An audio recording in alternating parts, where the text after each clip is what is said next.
ladies and gentlemen. My name is Dylan, and welcome to Dylan the Truth podcast. If you guys are new to this channel, I'd like for you guys to subscribe to this channel and also hit that like button. Deeply appreciate it. Well, this segment is about, none other than Kobe Bean Bryant, aka Black Mamba. Um, this is the 3-year anniversary of his passing, which was unfortunate. But I'll get into you know his accolades and what he did during his career, and just give you some things that you know people remember him for. We'll start off, when he was born. Kobe was born August 23rd, 1978, in Philly, Pennsylvania. Well, partly was raised in Italy because he did spend some time in Italy, and he did have a love for soccer, but then later on found love for basketball. Um, you know, he went to Lower Merion High School, which he made a name for himself. Um, I mean, he was like one of the top prospects, heading into the NBA draft. At that time, he was a teenager, and some people thought that he should have went to college first, but he wanted to go to NBA. He wanted to be in the draft class in '96, so he could get a chance to compete with his idol, Michael Jordan. So he was drafted in 1996, a first round pick, drafted number 13 from the Charlotte Hornets. Later on that day, he got traded to the Lakers. I know Charlotte is still kicking themselves to this day because who knows what could have happened if they had Kobe Bryant. They could have won some championships. Who knows? But I know that was like one of the biggest trade in draft history.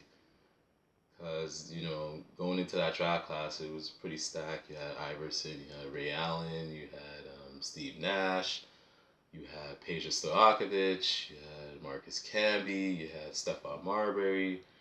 I mean, that draft class was by far the best draft class in NBA history.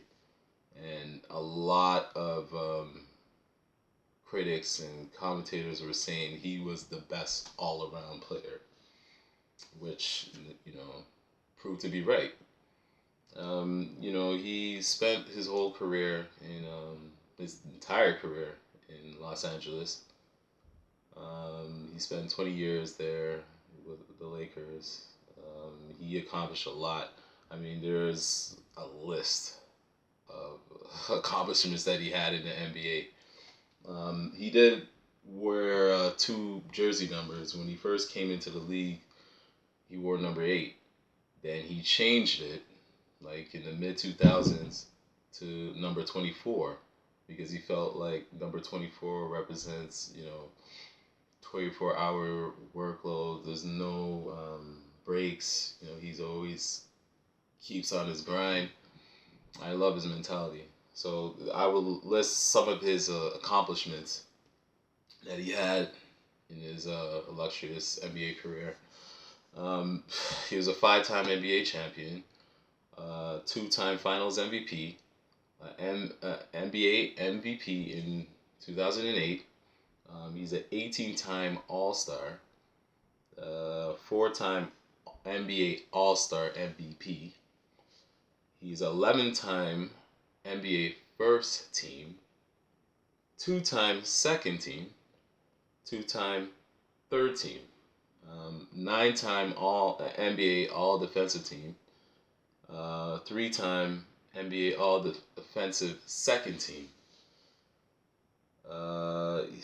2-time NBA Scoring Champ in 2006-2007, a Slam Dunk Champion in '97. He was elected on the NBA All Rookie team in '97, and he was definitely in the NBA 75th anniversary team. I mean, there's no debate about that. Um, Kobe was a guy that, obviously they compare him to Michael Jordan. His game, like, is identical to Michael Jordan. I mean, the mannerism, even the way he talks, the way he carries himself. If you could put like a split image between Kobe and Michael Jordan, you could see so many similarities between the two. Um, Obviously, that's his number one idol, Michael Jordan. He patterned his game after him.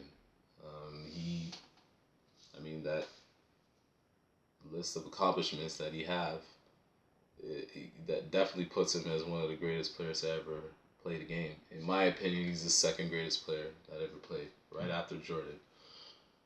Kobe definitely, for like this generation, was their Michael Jordan, because a lot of people didn't grow up watching Michael Jordan play in the '90s, so they didn't really. They would more see like the highlights, and they base it off of that. But to actually watch a game, they weren't doing that. At that time. They weren't watching that, and a lot of them weren't even born when he was, doing this thing in the '90s. But Kobe was that guy, and a lot of players look up to him. His crazy work ethics. This guy, he's one of these athletes that doesn't go to clubs. He's always in the gym working on his game. He's there lifting weights, and then he takes like 1,000 jump shots. I'm like, that's insane. Um, this guy is just ridiculous. There was even a documentary, I believe, on Netflix about the Redeem team, which was I believe it was the '08 team, and Kobe set the bar when he got on the squad. I believe they were in Vegas, and a bunch of the players, they wanted to go out and have a good time. Kobe was the only one that didn't show up with them. He actually went to the gym, lifting weights, putting up shots, working on some post moves, everything. And then by the time these guys got back from the party, this was like 4 or 5 in the morning. Kobe was like already like working out. He was already there, and I'm like, that is insane. Like, he was on his way to the gym working out.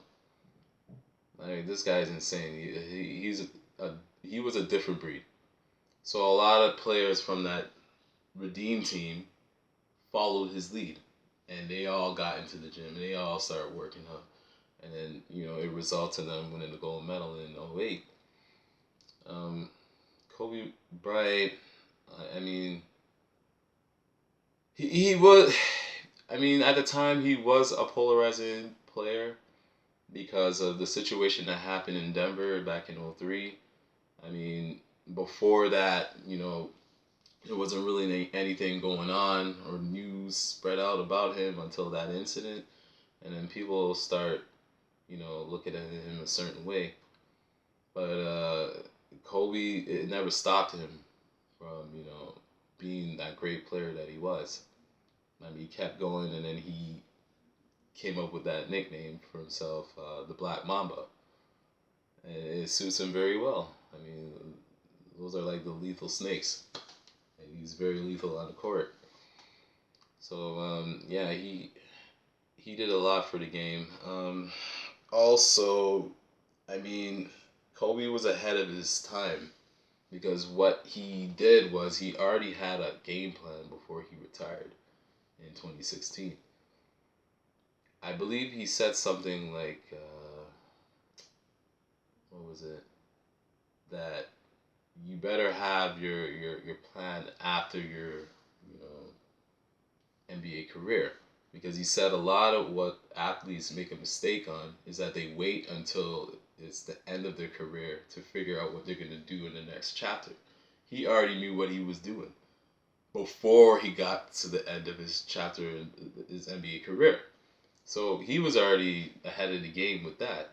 So he was perfectly fine. He was more invested in making like film for the kids, which, by the way, he actually won an Oscar in 2018 for the short film. I think it was an animated short film called Dear Basketball.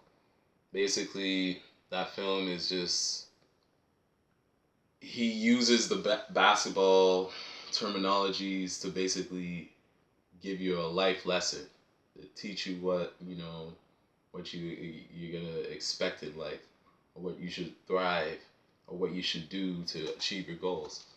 So that's what that short film was about.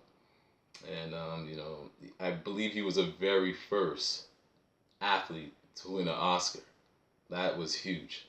Um, but that just goes to show you that Kobe Bryant wasn't just one dimensional. This guy was a highly intelligent individual. Like he could speak three languages, I believe. Obviously English, Spanish, Japanese. Oh no, there's four languages and Italian. So yeah, this guy was he was very intelligent, and he he never wanted to sell himself short. He had that mentality where he has this never quit attitude. And that's what I admire about him a lot, because that's what I always, pride myself in. Like I don't give up in anything. Like I have this never die type attitude. And I admire him so much. A lot of people know that I'm a huge Kobe Bryant fan. I'm one of the biggest Kobe Bryant fans out there. So when I heard that, well, I remember 3 years from this day when I heard the news. I was in the gym, and my friend texted me and asked if I heard about what happened to Kobe Bryant. And I was like, no, I don't know what happened. And basically, what she told me was that, Kobe Bryant, died in a helicopter crash. I was like, no, you gotta be kidding me. There's no way this is happening. Like, you're lying to me. So, I did what everybody else did. They went through they went through social media. They went trying to find information about if it's true or if it's a rumor. Then they confirmed, TMZ was the first to confirm that it was true. And when I found out about the news, I was devastated. Like, I was shocked. Like, it soured my mood for the rest of the day. And I was like, man, I can't believe this happened. And it's just on how he died, it was shocking. Like the whole world was shocked when they heard the news. Um, there was eight others, including his daughter. We didn't know at the time when they announced that Kobe died. We didn't know that his daughter was with him until later on they mentioned it. And I was like, oh my God. That made it even worse. Because she's a teenager. She was young. She had her whole life ahead of her. She was supposed to go into WNBA, take WNBA to new heights. I know she would have made a killing in WNBA, because she's like the split image of her father. Like the mannerism, the way she chews on her jersey, and the way, that competitive nature that Kobe had. She had exactly what Kobe had, and it's just unfortunate that we couldn't see that. Um, Obviously Vanessa and her family. I mean, it was tough. It was tough. I know she was like numb at that time. I know it's still hurting her still to this day, because you can only imagine, like, for someone to lose their husband and their daughter the same day. It's crazy. But yeah, I was crushed when I heard that news. And that day, later on that day, I was crying, because I was like, yo, man, this is like one of my heroes. and my hero was gone. And you know, I thought he was one of those guys that would live till like 80, maybe 90, because he's one of those guys that, you know, he really takes care of himself. Like he's always active, he's always doing something. And you know, I thought he would have lived for a long time. Guy like the new generation coming up, you know, but it was just an untimely death. And you know, this video I had to make because it is the anniversary of his death, and you know, I want to send out, you know, condolences, obviously, to the Bryant family and the rest of the 7 other victims, because the 7 other victims never get mentioned as much. So I want to make sure that, you know, I'm paying my respects to the other victims, and you know, for their family, praying for their family. You know, that was a tragic time. We'll never forget where we were when we heard this news. So I just had to put this video up because he's one of my favorite athletes ever, and one of my heroes for sure. So I want to thank everybody for tuning into my video. Till next time, guys. Peace.